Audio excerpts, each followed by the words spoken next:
334. That is the one I had in mind. 334. Indriyasyarthe ragadveshau vyavasthitau tayor vasham na agachet tau hi asya paripanthinau. Yeah, so that is what I was doing that, but 264 and 711 are also very similar. Yeah, they have a similar thing. Oh, looks like I got this going. Nice.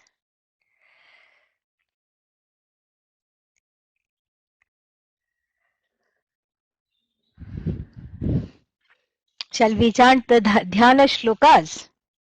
Yes?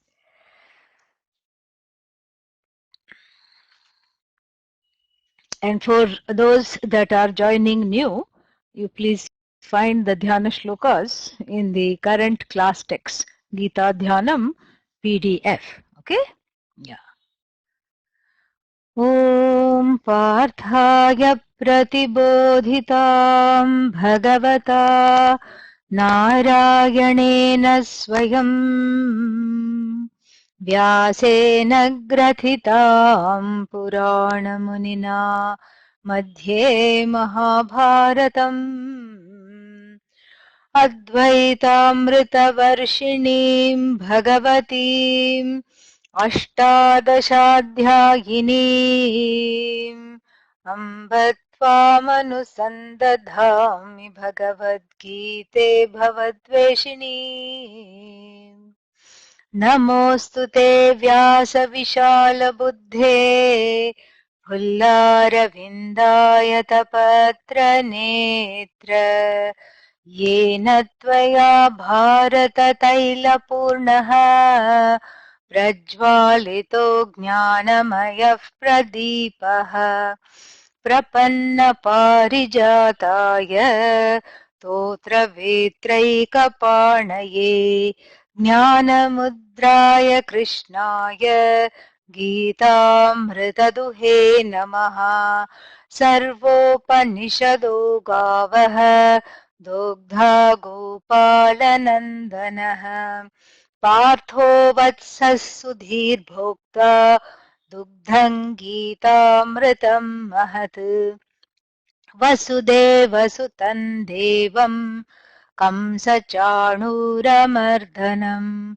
Devaki परमानन्दं कृष्णं वन्दे जगद्गुरुम् भीष्मद्रोणतटा जयद्रथजला गान्धारनीलोत्पला शल्यग्राहवती कृपेण वहनी कर्णेन वेलाकुला अश्वत्थामविकर्णघोरमकरा दुर्योधनावर्तिनी सोत्तीर्णा खलु पाण्डवैरणनदी कैवर्तकः केशवः पाराशर्यवचः सरोजममलम् गीतार्थगन्धोत्कटम् नानाख्यानककेसरम् हरिकथा सम्बोधनाबोधितम्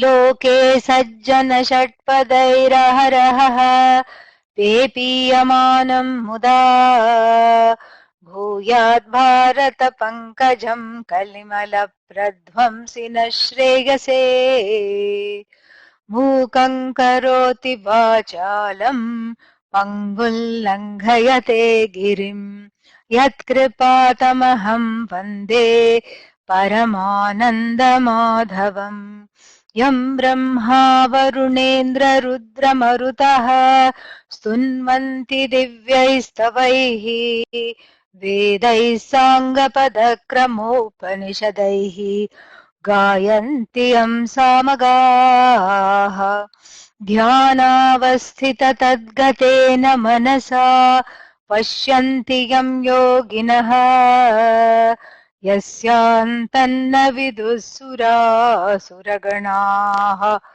देवाय तस्मै नमः।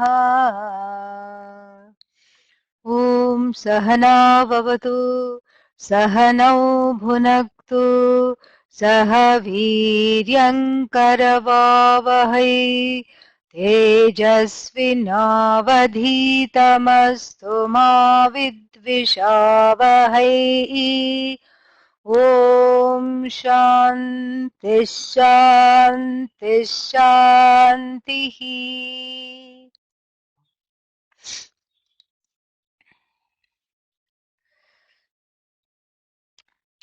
Nice. Yeah, welcome to Vidya and Uma both. Very nice. Okay. Yoga Karmasu Kausalam.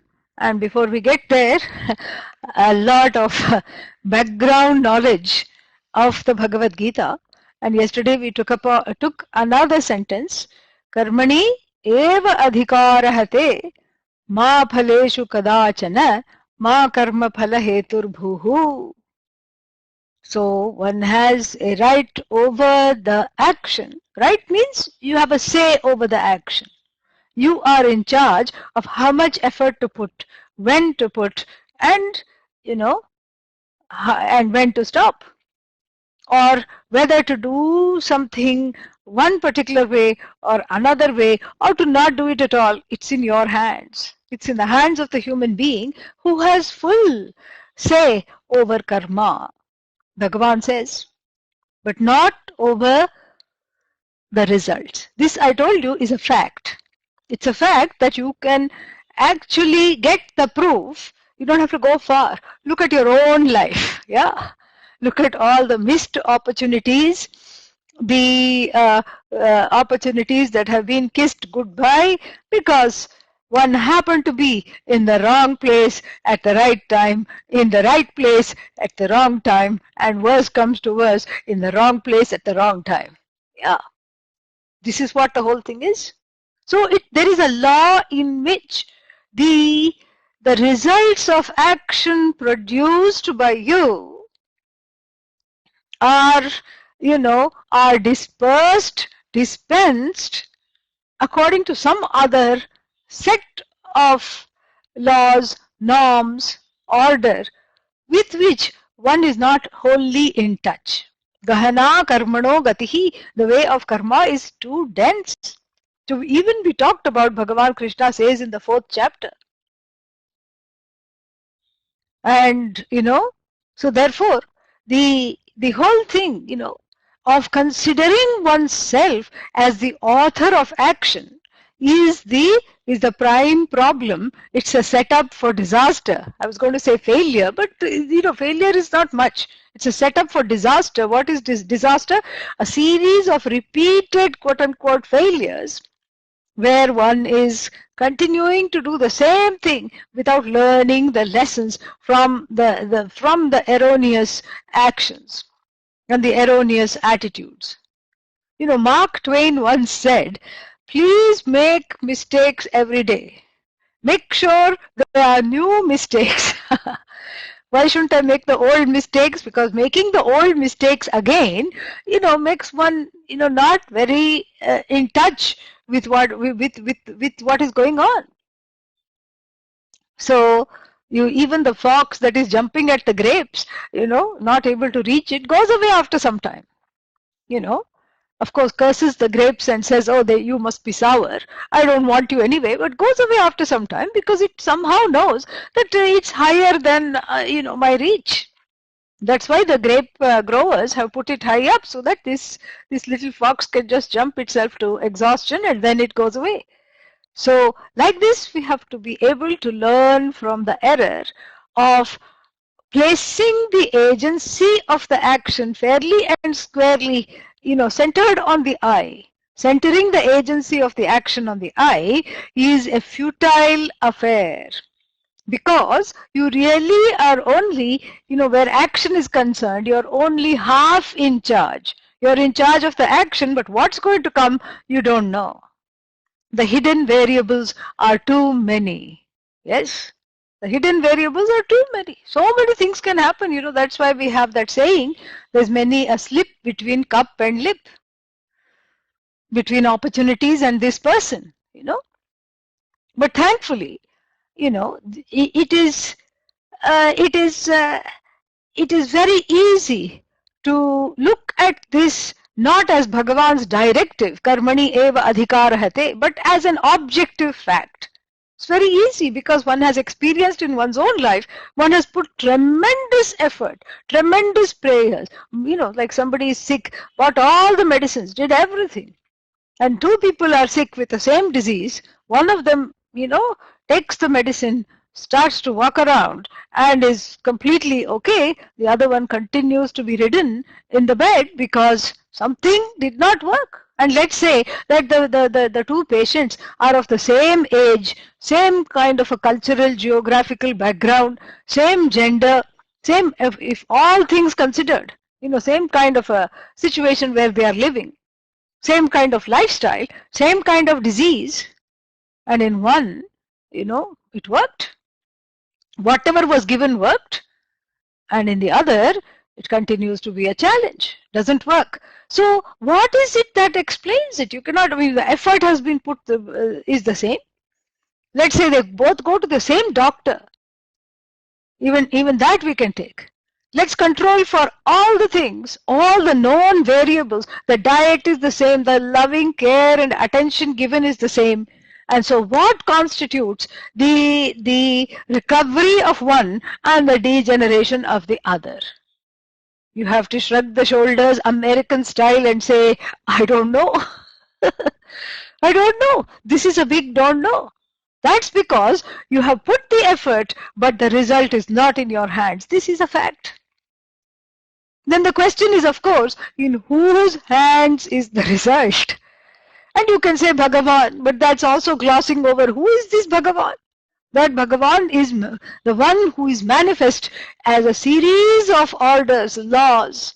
That which is manifest in the form of infallible laws and orders is Bhagavan. This is the Gita's definition of Bhagavan. That which cannot be altered is what you find at the altar. That is Bhagavan. That's why it's called altar. Cannot be altered. But why is it called altar then if it cannot be altered? Because it has the capacity to alter your attitudes, your wrong notions, when you surrender at that altar. So the effort is put, but the results may or may not commensurate with the extent of the effort put, because there are so many hidden variables, and now we are going on to the level of, other orders. Your own karma comes in the way. But what karma? Results of actions from the past which are waiting to be fructified now. So that's there. Somebody else's karma is better than yours. Somebody else's prarabdha, whatever karmic profile they have come with is better than yours. How? Because they get it, you don't, And so this is kind of an inconvenient truth. Yeah.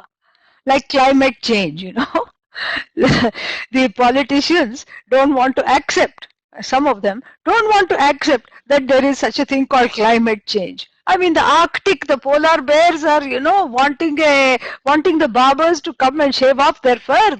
It's 50 degrees warmer than last year, this time, on Christmas Eve. It's 50 degrees, not just 5-10 degrees. We're talking of 50 degrees. That's a big thing. And there is a deluge of all that water coming in the form of storms and flooding everywhere. Where there are no storms, there are storms. And still in the face of all this, certain politicians want to say, oh, this climate change is a hoax. There is no such thing as climate change. It's an inconvenient truth, because if I accept that there is climate change, then I have to see that I am responsible for this. I have to alter my ways, my lifestyle. I have to see what I'm consuming. I have to see what I'm putting out in the form of garbage. I have to see, the first thing I have to, this is why they don't want to accept it. The first thing that you have to see is what you are consuming. And if your stomach is a graveyard for dead animals, then you are contributing to climate change. No doubt about it. because raising animals, so much land and so much pasture, and and the animals, the stress that is produced in these factory farming conditions, they release a lot of methane, which is responsible for this greenhouse gases. This has been talked about. The UN released this report. It's not some, vegetarian sitting in Tamil Nadu who wrote this. No. The United Nations released this report in 2012 saying that, animal farming and the overconsumption of meat is responsible. It's directly, responsible for global warming. And so, if climate change, if I accept these truths, then what do I have to do? I have to look at my own lifestyle. It comes home right here. It's not like, oh yes, there is climate change and I can go about business as usual. I have to see what I'm consuming, what I'm growing, what is my lifestyle. And if my lifestyle is, full of tinsel and plastic, where is that plastic going? It finally comes to choke me. That's what it does. And so like this, I have to accept this truth even though it's inconvenient. And just because I don't accept it does not change the fact. Same thing with karmani eva adhikarahate ma phaleshu kadachana ma karma phala heturbhuhu. Don't pose as the author of action. Lord Krishna warns. Supposing if, like the politicians, in power, I keep saying that no, that is wrong. I have a say over action. Who is to suffer? I myself suffer. I'm the one to suffer if I, just because I deny a fact doesn't mean that it, does not continue to exist and impact me and my relationship with my life and the lives of others.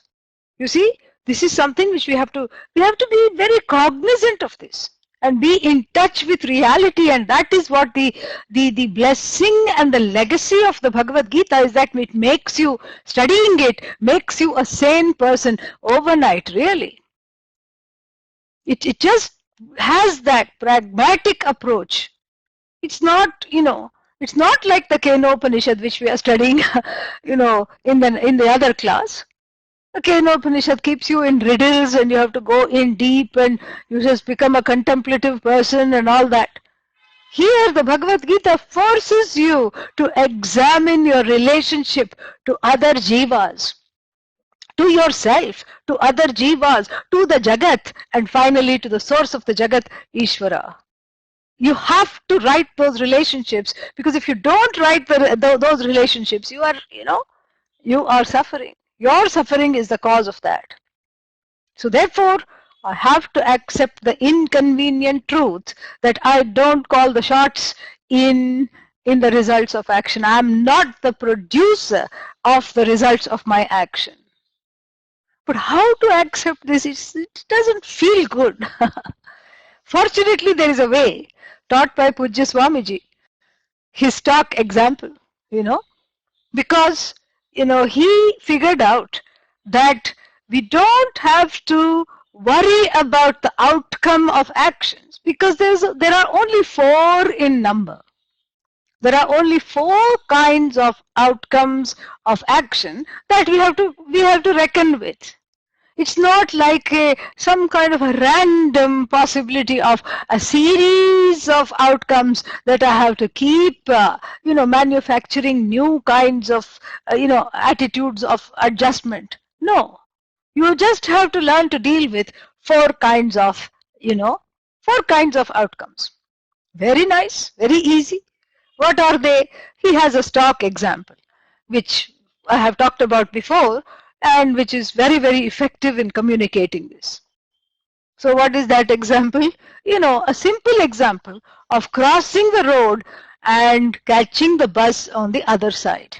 And of course, mind you, this is an Indian road, not your nice American, European road. Okay, yeah. Indian road, and you can imagine, Indian road means full of everything, yeah, including potholes and etc. So then what, so what are these outcomes that I have to adjust for, or I have to be cognizant of, so that I can see that I'm not the producer of the result of action. So I'm just the producer of the action. So what is the action here? Cross the road and catch the bus. That is the intention behind the action. I want to go somewhere. The bus is going to take me. So for this reason, I have to cross the road because my house is on this side. And so what is the scenario number one? It goes exactly as planned. The outcome is in keeping with the action. Is in keeping with the action and the expectation. Outcome is in keeping with my expectation. I told you yesterday, you can't perform action without expectation. Expectation will be there. So the outcome is in keeping with my expectation. This is a no-brainer. I, crossed the road. I caught the bus. No big deal. I went where I needed to go. I transacted the business, etc. It was a good day. Fine. No problem. The next scenario is a little more special. I crossed the road. It was a hot day. I was standing in the sun, waiting for the bus, and suddenly a wonderful, nice air-conditioned car came by. Came by with, somebody there, and then the window rolled down. I saw it was my long-lost friend, and then, where are you going? Well, I'm going here. Get in. I haven't seen you for ages. Oh, but where are you headed? Never mind. I'll drop you wherever you need to go, but after we have a cup of coffee together and we catch up. So, this is a wonderful thing. The outcome, made me smile, and all the 32 teeth, 28, because the wisdom teeth they take out. So all the 28 came out and smiled, and because the outcome exceeded my expectations. The outcome was far more than my expectations. Yippee! Wonderful. Scenario number 2, correct? Scenario number 3 is something we are all familiar with. What is that? I crossed the road all right, and then what? Missed the bus. Story of our lives, missed buses, missed opportunities, missed this, missed that. Crossed the road, missed the bus. Let's say I wanted bus number 10, 9 and 11 kept coming, 10 never came. Crossed the road, missed the bus. So the outcome in this scenario is less than my expectations. And then finally what? Pujya Swamiji would say in his inimitable style, I was crossing the road, ... I was a good citizen. I accounted for all the variables. Like a good citizen, I looked to the left, I looked to the right, I ascertained that nothing was coming. I looked even at the cross street which was there. Nothing was taking a left turn or a right turn and coming into this road. The road was, clean as a whistle. I crossed the road. Or rather, I was trying to cross the road, ... did not reckon the hidden variable of a pothole. Yeah, pothole. And which was, small enough. But potholes in Indian roads are ubiquitous. They are everywhere. But, this was a small pothole. But it was the shape and the size of the road in a kind of a way. A little bit it looked like the road. I didn't see the dip there. And in went the foot. And it looked, like the foot was torqued at a funny angle. And then what happened, The pain was so intense that I lost consciousness. Thankfully, nothing came and drove over the legs. And thankfully, somebody was there. This is all good karma coming out. Somebody was there. I was taken to the hospital emergency room. And I woke up asking a series of fundamental spiritual questions. What for am here? What am I doing? Where am I? Or even worse, who am I?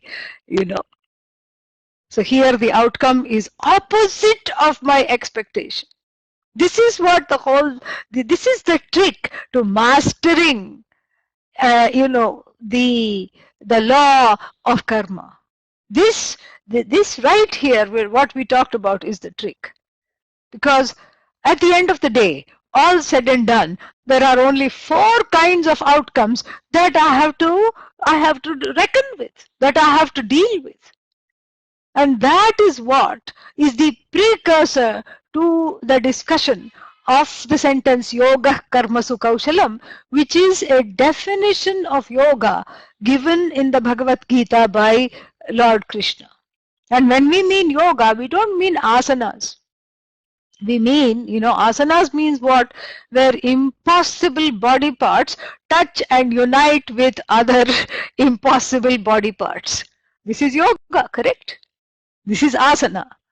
And the kind of yoga is that we are talking about for our purposes here is where impossible attitudes and values align themselves and are in touch with the facts.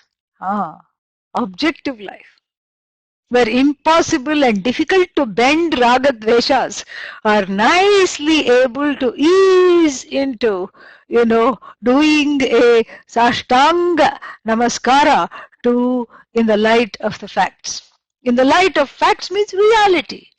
In the light of what is, rather than the subjective determination and the subjective effort to make something what I want it to be.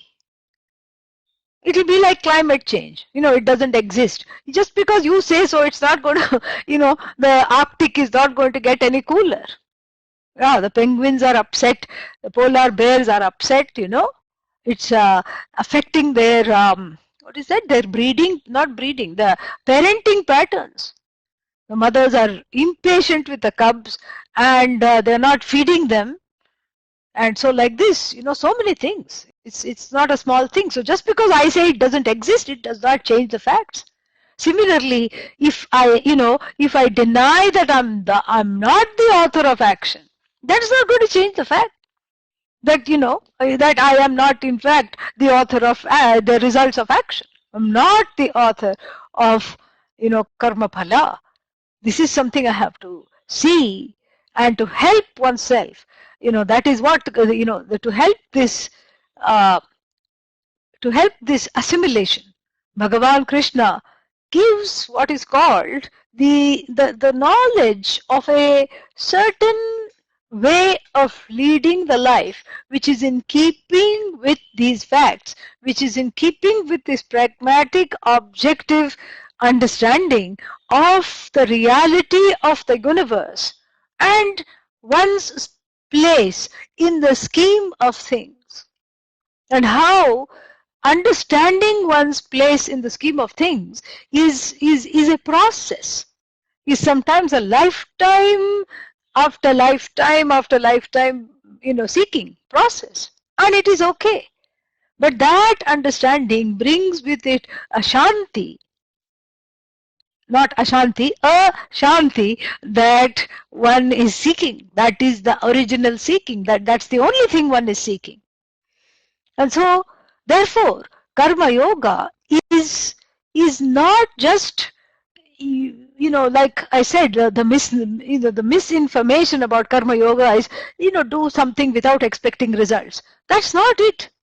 Because nobody can do anything without expecting results.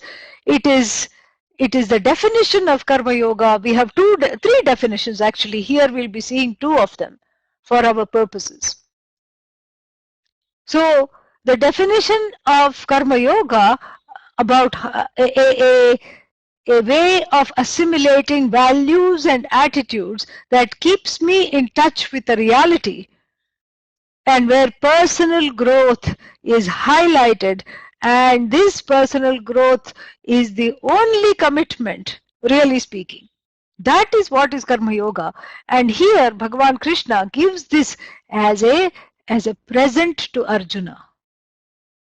And all Arjuna-like seekers who are basically floundering, wondering what is wrong. I mean, I'm trying and nothing is happening. Or I'm doing everything, but then the raga dveshas come and take me away, hostage.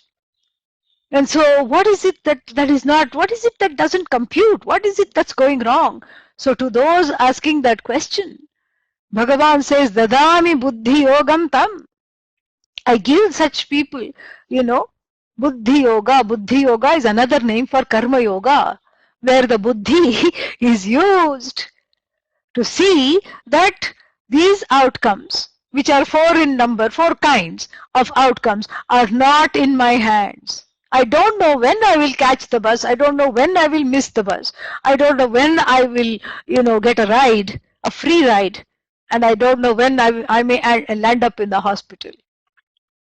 And so there are these four kinds of outcomes that I have to deal with. How to deal with these outcomes is given in the first definition of Karma Yoga. Siddha siddhau samau bhutva samatvam yoga uchyate. Yoga uchyate. Yoga is said to be what? Samatvam. Samatvam means equanimity. Equanimity in what? Equal or same in what?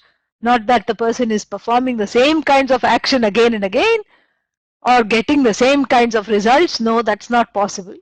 Equanimity in dealing with these four kinds of outcomes. This is what is called samatvam. And this, so that's why the first portion of this definition is very pertinent. Siddha siddhau. In siddhi, in success. What is success? Getting what I want. That is my definition of success. It's a very subjective definition that Bhagavan goes along with here. Siddhya siddhau samau bhutva. Siddhi, siddhau and asiddhau. In siddhi and in asiddhi, in success and failure. And mind you, these are very subjective and narrow definitions of success and failure. I mean, what is success? Success for me may be that I have to sell one car. This is some used car salesman's, definition, used car salesperson's definition of success is how to palm off this car, which is actually bekar. Bekar means useless. So how to palm off this bekar car to some unsuspecting buddhu. Buddhu means the one without buddhi. Yeah. So somebody who comes, looks a little diffident, unsure of themselves. And maybe they're not coming with two or three other people, so there is nobody to give input and say this looks like a lemon, don't buy it.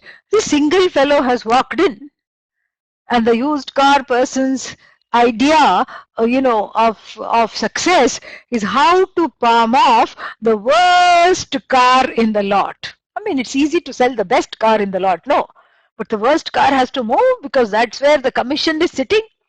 More commission if you sell something that, if you sell something that is fit to be committed. And so the salesperson's definition of success is selling the worst car on the lot. And what is this buyer's concept of success? This poor fellow has wandered into the car lot, used car lot, and then is looking around, doesn't have a lot of money, perhaps just a student fresh out of college, and then is looking for some khatara, jalopi means of transportation, something that just runs. That's all the person wants. He's not looking for anything fancy. And has only $300 in the pocket, and then the person says, well, I have a car for $600, and and the student says, but I only have $300. Okay, done, you can take it. And the student feels, oh, I've got a deal, this is fantastic, signs the contract, takes it off the lot, very happy, feels this is success. And the car salesperson feels, oh my God, I've had such a good day. This car was sitting for 1.5 years. I have palmed it off to this person. This is success. Really. So it's a very, when we talk about success, before studying the Bhagavad Gita completely, it's always a subjective definition. It's a subjective definition. and a definition that is incumbent on how many ragadveshas are fulfilled in the course of this action.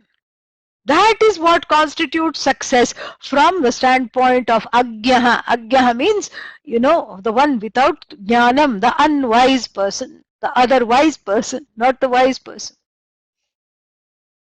And this, I told you, is a setup, because the more I try to overcome that discomfort and insecurity with myself, the more I try to overcome with the actions, the greater the disappointment. Because this is not a question of action. This insecurity is not something, is there because I am not doing enough. This insecurity is there because I don't know the truth of myself. That change has to take place. And the Karma Yoga is a bridge to that change.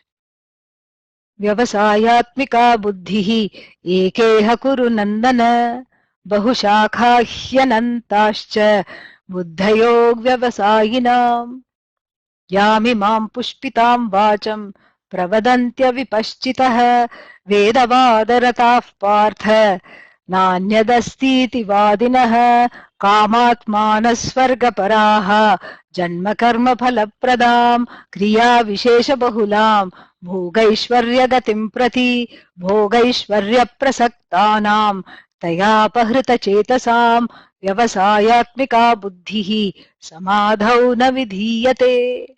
This section in the second chapter is very important.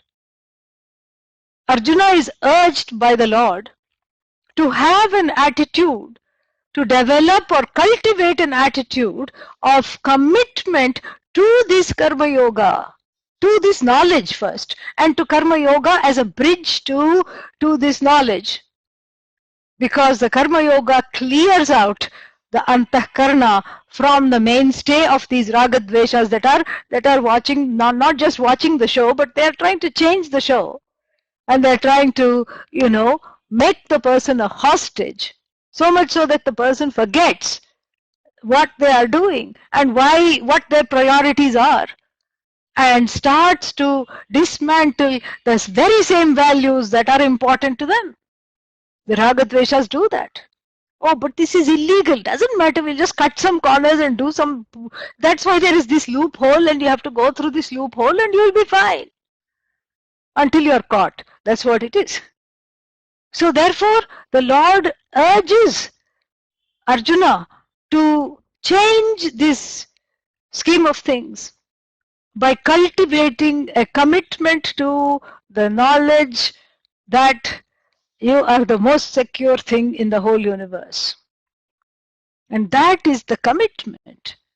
And for this commitment, when this commitment is made, then, a number of things start to look different, including or starting with one's own action and how one receives the results of action.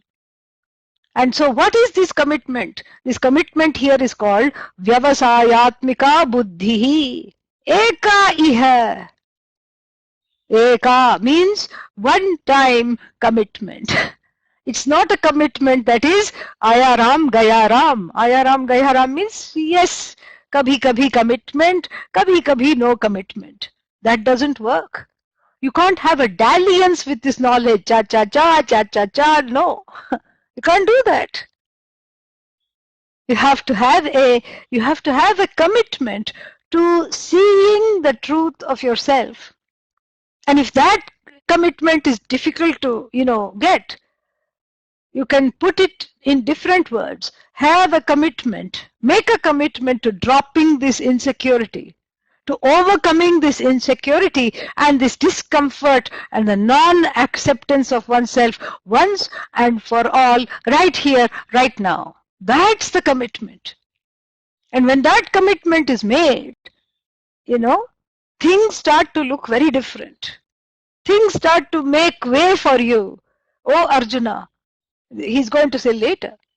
But here Lord Krishna says, Vyavasayatmika means Nishchayatmika Buddhihi Kuru. Have a commitment for seeking the truth of your own self. Eka iha, one alone. Okay, if I'm not committed, what happens? If you are uncommitted to seeing the truth of yourself, bahushakha, many branched and infinite is your quest. Your quest cannot be infinite. Yeah. You have two choices, as we shall see in the Kena Upanishad. You have two choices. What are the two choices? Either you are the seeker of the infinite, which is a very safe choice. That is vyavasayatmika buddhihi. Or what else? If you're not the seeker of the infinite, you become an infinite seeker, going all over the place, testing a little bit of this. There is a moksha smorgasbord, moksha buffet. Yeah, a little bit of this, maybe that will lead me to that. No, not quite nice. Okay, let's do the other one. Let's do this. So constantly, just sampling appetizers that come at the end of a toothpick. That's what one is good for. Yeah, toothpick-sized, bite-sized appetizers of all various kinds. You keep sampling because one is uncommitted. And if one is uncommitted, then then all the doors are forever open. All the doors are open. The choices are endless. Like I told you, this is all about correct choices. The choices are endless. You keep making all kinds of choices. You keep making all kinds of choices. And then those choices are costly because they are not the right choices. Bahushakha, he, indeed, yasmat, both. Yasmat means because, bahushakha, many branched is your quest. Anantaha, your quest becomes infinite. You become an infinite seeker. No recourse is possible. No end to the seeking. It's a tiring life. It's a tiring life after life. Bahushakha hi ananta cha avyavasayinam. Buddhayaha. So the buddhi, the mindset of an avyavasayin, the one who has not made this commitment to stop this seeking altogether, to seek the infinite as the truth of oneself, is at loggerheads with themselves. And then so what happens? Because they become the prey, Bhagavan continues, Yamimam pushpitam vacham pravadanti avipaschitaha. So they fall prey to smooth talkers, or they themselves become smooth talkers. Flowery words, pushpitam, vak. So they become, pushpita vak, they become, prey to flowery words. Come, you don't have to. I read in the papers that somewhere in, I think in Thailand or somewhere, somebody is making a lot of money. They have found a new, I don't know what they call it, denomination or a wing, a new rendition of Buddhism. One person who calls himself Dharmacharya, Dhammacharya, because that's the Thailand way of saying Dharmacharya, Dhammacharya. And what does this Dhammacharya teach? Dhammacharya teaches that you can just amass wealth. You can just completely fulfill your desires. This is what Buddha said. Poor Buddha must be just, wondering, how come this Buddha is aligning himself with my teachings? Really? So this has become a very controversial sect, because it goes completely against the grain of Buddhism. But guess what? It is drawing followers from all walks of life. Because he keeps saying that the whole point in life is to enjoy and make money and live as you want. And I can show you that this is what Buddha said. And somehow, I don't know what, you can do anything you want. Words from the holy texts, or Buddha's words, they can be distorted. Words of the Veda are constantly distorted. Sa Atma Tattvamasi Shvetaketo is made into Sa Atma Atatvamasi Shvetaketo. It is possible. Words are constantly distorted. It doesn't take much. Just a few clever, retouching the artifacts, the sacred artifacts, and then putting it on a new plate and serving it with some, some greens. Greens means green bank notes. Yeah, that's all it is. Anything can be spiffed up. And so like this, Bhagavan warns that you will become prey to flowery talk, or you will convince yourself repeatedly that the falsehood, what is not correct is correct, and you yourself become the proponent of flowery talks. Avipaschitah, while being not vipaschit, a wise person, while being an avipaschit, you constantly peddle flowery talks, or you come under the spell of flowery talks, because you are using your ragadveshas to seek spiritual, truth. The ragadveshas cannot guide you to spiritual truth. If you let the ragadveshas roam free and say, please search for me a proper guru, you will go to Dhammacharya. That's what will happen. Yeah, you will go to people like that. Naturally, because the ragadveshas cannot be trusted, to teach, to lead you to spiritual growth. In fact, they have to be suspended, they have to be managed, they have to be resolved in order to grow. And this is what frequently happens. People go to gurus because they like how they look, or they like, what this is, a few things of how they, say a few things or few words. I like this guru because he looks at me, she does this, he does this, that kind of a thing. All the superficial, material level, what they see, they get, what should I say, impressed. People get impressed by the glitz and the glamour of gurudom. One is not here for a spiritual quest to fall in love with gurudom. No, that's a very dumb choice. Yeah. So that's why, people see the paraphernalia and say, oh, this person has a big ashram. That means they must be famous. And if they are famous, that means they must be good. This is the Raga Dvesha talking. And then another criterion becomes like this. Oh, look at the number of followers. So many followers. That's not the criterion. Followers starts with the word fall. Yeah, so many people have fallen for this. That's why they become follower. And so this is what Bhagavan wants here. If you don't know what you're seeking, Arjuna, you become an infinite seeker, and everything starts to look good, because the Ragadveshas, they want to keep their place in your heart, enthroned in your heart. So they are going to reject the real teachers, and they are going to go after all these flowery talks. And every single thing, breathe your way to moksha, fly your way to moksha, and then make your money, go to moksha on the way to bank. This is what it is. Bank on moksha. Because you can just keep on having all these things, and then you don't have to deal with your ragadveshas. You don't have to deal with your desires. This is what Dhammacharya is teaching. Desire is not, desire is wonderful.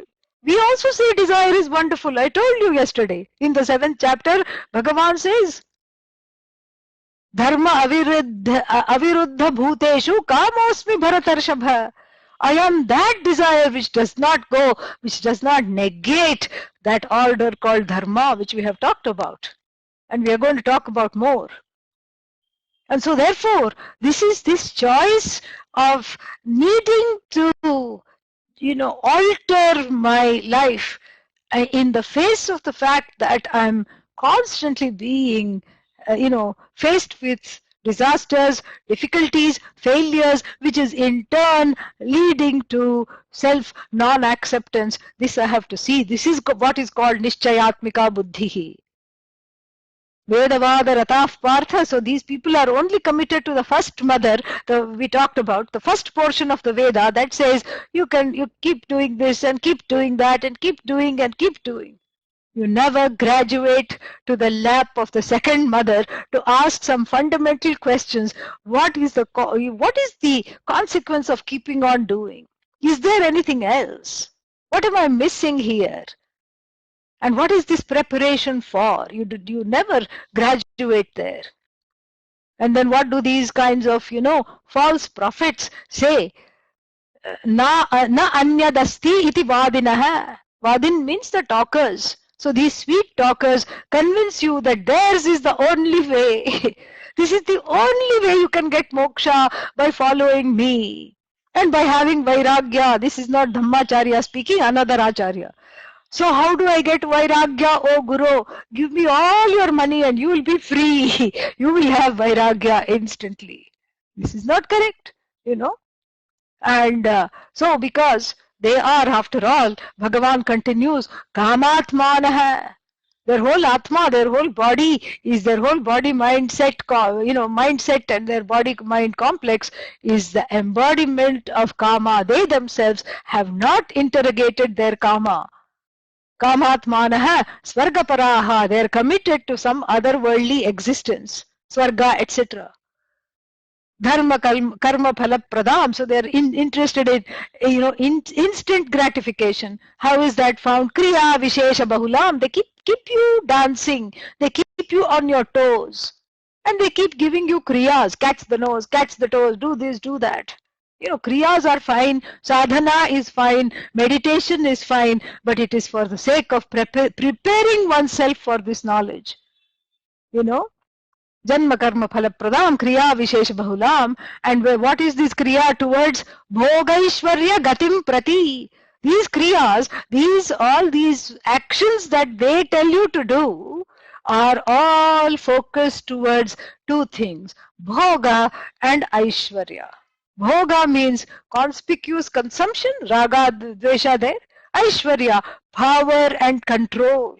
Array, this is the opposite of what we've been talking about. Karmani eva adhikarahate ma phaleshu kadachana. You are not in control of the results of action. That is what you have to see. But here one has been hijacked into getting more and more power and more control.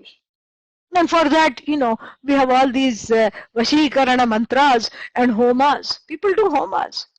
So why? So that people can love me. So that whenever I walk into the room, I light it up. Like, are you an isotope or what? Radioactive, I want to light it up. I want to control the minds of the people. And then you do this homa, and then you find that when you walk into the room, people listen to you, and suddenly people are attracted to you, and suddenly you start to, make a difference. For how long? 2 months, maybe until that homa wears off. And then after that you have to do another homa, because you are not at homa with yourself. You're not at home with yourself. So you keep doing homas. So this is what it is. Bhoga, Ishwarya, Gatim Prati. So they are all towards Bhoga and Aishwarya. They make the original problem of self non-acceptance, they compound it even further. And then, Taya Apahrita Chetasam. Their chetas, their hearts are hijacked for the need of Bhoga and Aishwarya. Their hearts are hijacked. They are totally hijacked. They are not able to be at peace with themselves because they have become Bhoga hog and Aishwarya hog. Control hog and conspicuous consumption hog. This is what they are, And so therefore, Bhoga Ishwarya Prasaktanam, Taya Prasakta means hog, and Taya Apahrita Chetasam. So when you get to that place, Vyavasayatmika Buddhi Samadhau na Vidhiyate. So this kind of Nishchayatmika Buddhi that I am telling you to have, it is not available for those, they are far too gone. With, and here we have a beautiful section in what we have just seen, is the costs of letting the ragadveshas run your life, and more importantly, the costs of letting the ragadveshas, decide your spiritual growth. When one has had it, because one will choose the wrong masters, one will choose the wrong way, and one is unable to commit. So the whole pursuit called moksha, the giving up being a desiring person. It's not the desires that are the problem, it's the fact that I'm unable to manage them. That is the problem.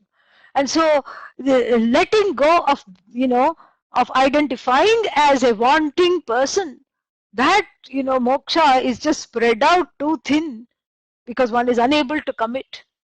And so it starts to look very, very different. And it's a sad trajectory of the jiva. One life gone, another life gone, third life gone, fourth life gone, gone, gone, gone. Yeah, gone baby, gone. This is what happens. And so therefore the karma yoga comes in as a breath of fresh air. Not just as a breath of fresh air, as a lifeline to avoiding these pitfalls that have been talked about. And so the first definition of karma yoga, which we are going to see even though it's not part of this because it's related. Samatvam yoga uchyate. Uchyate is said, samatvam. Equanimity is called yoga. Equanimity with what? The first line talks about it. In siddhi and asiddhi. Siddhi, success. And here, success is, when Bhagavan talks of success, Bhagavan is giving the samsari's definition of success. Later on in the 18th chapter, when he says, Siddhim vindati manavaha, 46th verse. Yataf pravrittir bhutanam yena sarvamidam tatam swakarmana tam abhyarchya siddhim vindati manavaha. That time, Bhagavan is giving his own definition of success. But right now here, knowing, this is the compassion of the teacher, knowing where the student or the disciple is tailoring the teaching right there. And so Bhagavan is going along with a colloquial definition, with the rudhi artha, the colloquial definition of success.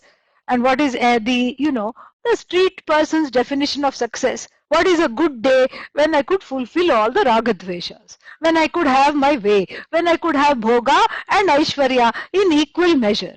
That is the definition of a successful day.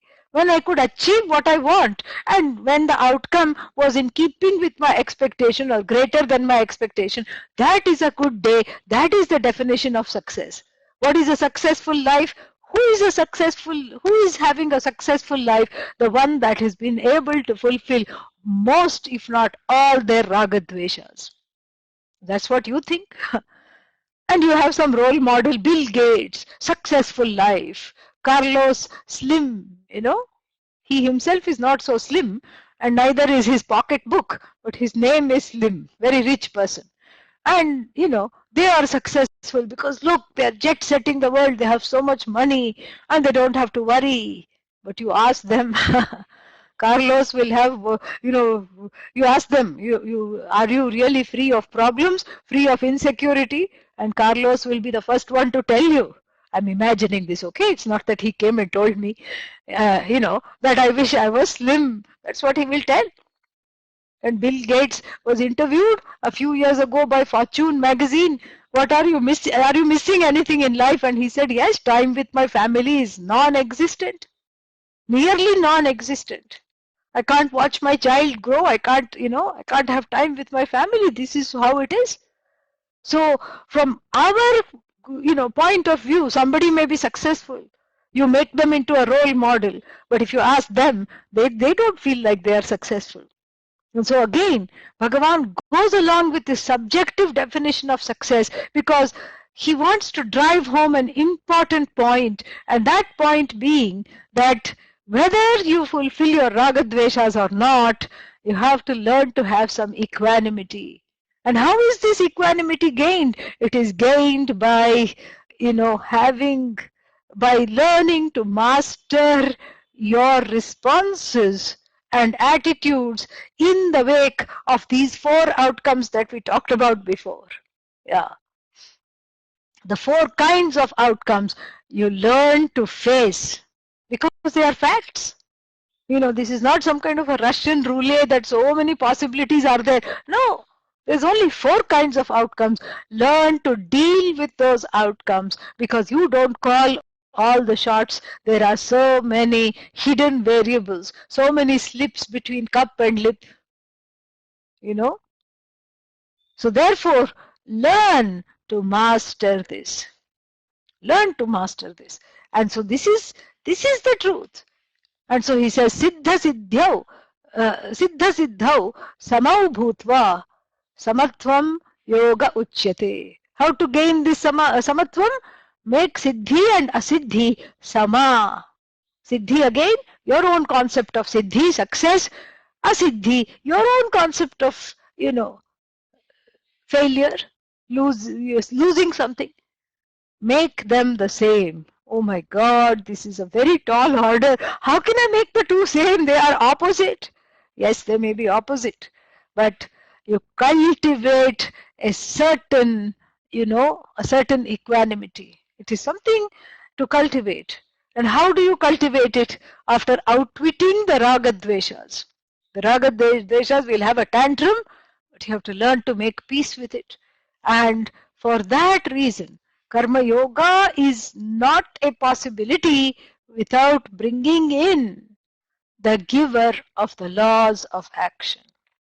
Because I am truly growing spiritually when I am humbled to see that not only am I not in charge of the results of action, but the results of action are given, just like the ability to act is given. The circumstances of, my being here is given. My ability to reach out and help somebody is given. So I can't take the credit of it at all, not even 1%. Because I happened to be there and somebody needed a hand, they had fallen down on the road or whatever. I helped because I was there. Given. Everything is given. The climate is given, the changes in the weather given, and the trees given, trees and the plants given. Oshadhibhyaha annam, plants are the source of food given. And those plants I ingest given, and those plants are also aushadhi. Aushadhi means medicine, and given. So many herbs are there and everything is there, but plants are the only source of food, the primary source of food really, because nothing else can make proteins, carbohydrate directly from sunlight.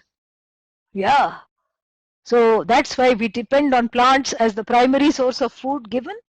Choices to not see plants as the primary source of food, to feed the plants to an animal and then eat the animal, that choice is given. Unfortunately, it's given. And then what? How to be in touch, with this knowledge given, guru given, shastra given, ability to study given, time to study given, and the ability to transform oneself given, the ability to want this harmony given, called dharma, the ability to follow dharma given, the choices that one makes to transgress dharma also given freely. So in all these givens, in this series of givens, if I miss the giver, then that is, that's a very sad choice. That's missing everything. It's missing the infinite. And this is where I was telling, the Kena Upanishad puts it very beautiful. Oh, but this is not Kena Upanishad class. Doesn't matter. It's all one. Yeah. Iha ched avedit, atha satyam asti, na chediha avedin, mahati vinashtihi. Bhuteshu bhuteshu vichitya dhiraha, pretyasman lokat amritaste bhavanti. Iha ched avedit, if the person knows asmin janmani, while being in this body, the truth of oneself. Atha satyam asti. Satyam means they have a right to exist. Their existence is corroborated, is sarthaka, it is useful. Nachediha avedit, if you miss the infinite, if you are in touch with the infinite, you are the infinite being you, it reveals itself as you, it resolves in you, and you alone are. And that is a, that is a useful life. Nachediha avedit, if you miss the infinite, mahati vinashtihi, the loss is an infinite loss. The loss of the infinite, the Kena Upanishad unequivocally says, is an infinite loss. So either you are the seeker of the infinite, or you become you seek infinitely. The latter is a position of a loser. The first is a position of a successful person. Success as defined by Bhagavan later in the Bhagavad Gita.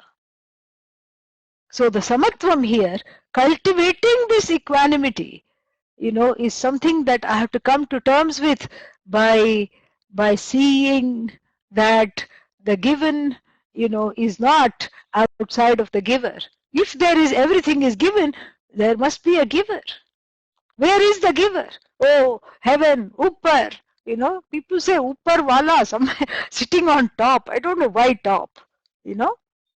If you say top, then what will the people in South Africa going to do? They're going to say bottom or what? They're also going to say top. And everybody is pointing fingers. So this is something one has to, one has to do this. One has to be in touch with what is given, and that's the very best way of being in touch with a giver. Because guess what?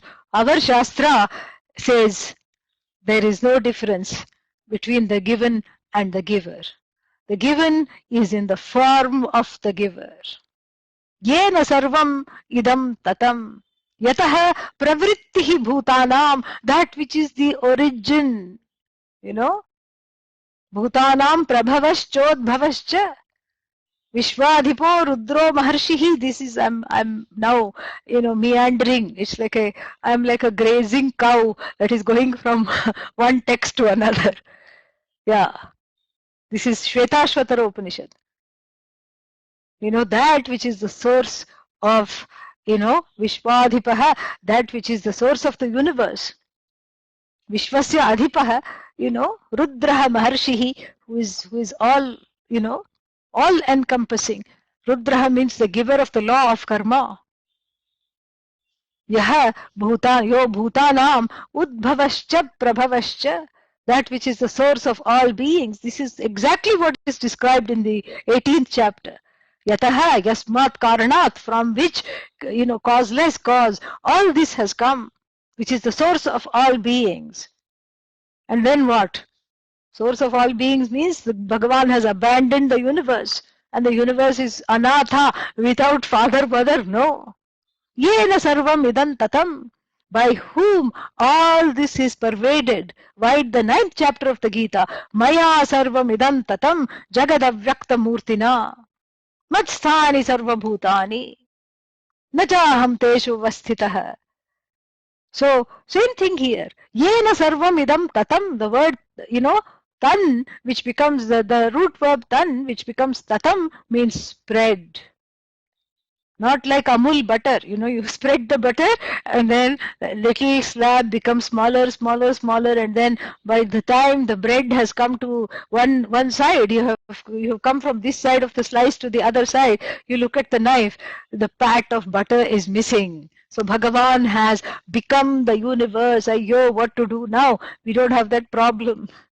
Because when the infinite spreads itself as though it's all infinite, the infinite does not come to an end. So, if the Jagat is infinite, the butter which is spread, Bhagavan, not butter, Bhagavan which is spread as the Jagat is also infinite. In fact, the Jagat is infinite because Bhagavan is infinite. The Jagat is shining in borrowed infinity. Bhagavan is that presence which makes the Jagat shine. So much so that one confuses and pursues the finite, thinking it is infinite. This is what the problem is. And so this is what I have to see, that this Bhagavan is non-separate from what is given. So what is given is indeed the giver. The giver is non-separate from what is given. The effect is non-separate from the cause. So if something comes in the form of asiddhi, difficulties, challenges, loss, that means there is a lot of Bhagavan in my life. More difficulties, more challenges, more Bhagavan in my life. More siddhis, more Bhagavan in my life. No problem. But siddhis are not the issue here. That's easy to deal with. But here we are talking of, be having that equanimity with asiddhi. Asiddhi means the disappointment of the inability to overcome my raga dvesha, the disappointment of not having the raga dvesha's needs or wants met. That is the asiddhi that one has to come to terms with. So I see first that there is Bhagavan in every karma phala. This is what makes karma yoga.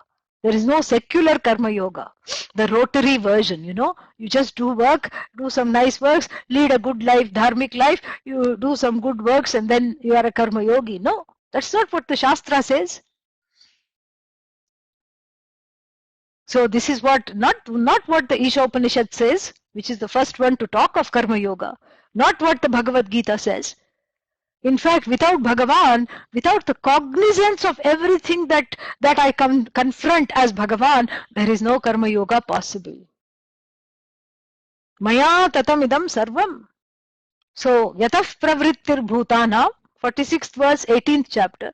Yena sarvam idam tatam, by whom all this is pervaded. And I have to relate to that giver in the form of the given. How do I relate to that, especially when all there is disappointment? Let the disappointment be converted into prayer. Yeah. That is what is called the altar of surrender. Let the disappointment be converted into prayer. Let your actions be prayerized. That is how you Ishwarize your life. Ishwarize means it's like insulating, weatherize. You weatherize your windows and you Ishwarize your life. This is what it is. Swakarmana tam abhyarchya, relating, worshipping this being who is everything, who is the source of everything, and by whom all this is pervaded. How do I worship this being? I worship this being with my own actions. My own actions now subserve my raga dveshas.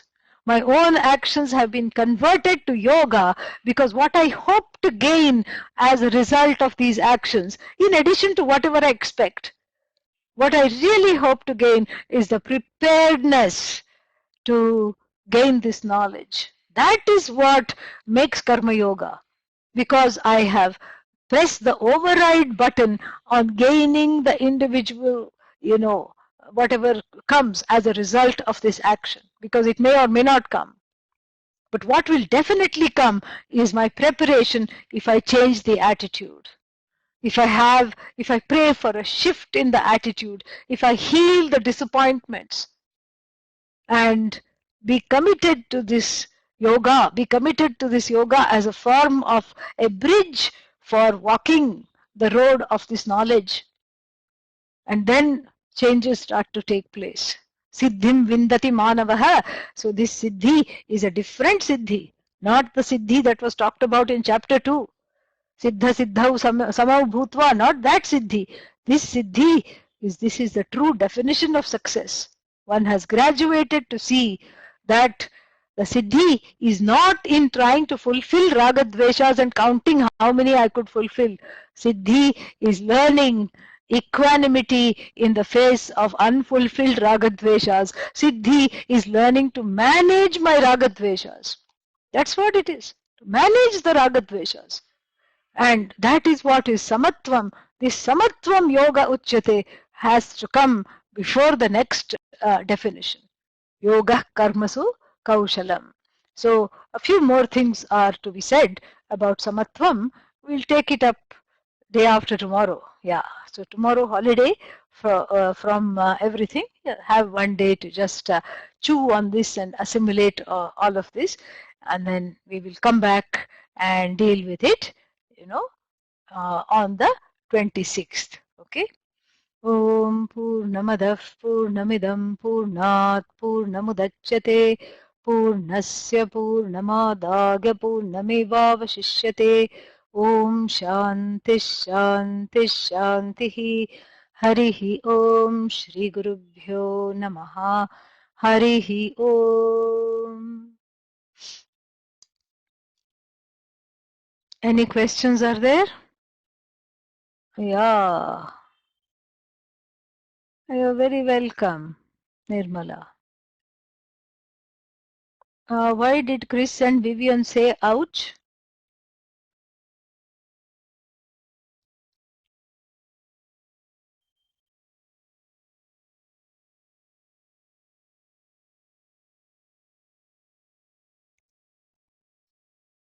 Nice to see all of you here. How wonderful.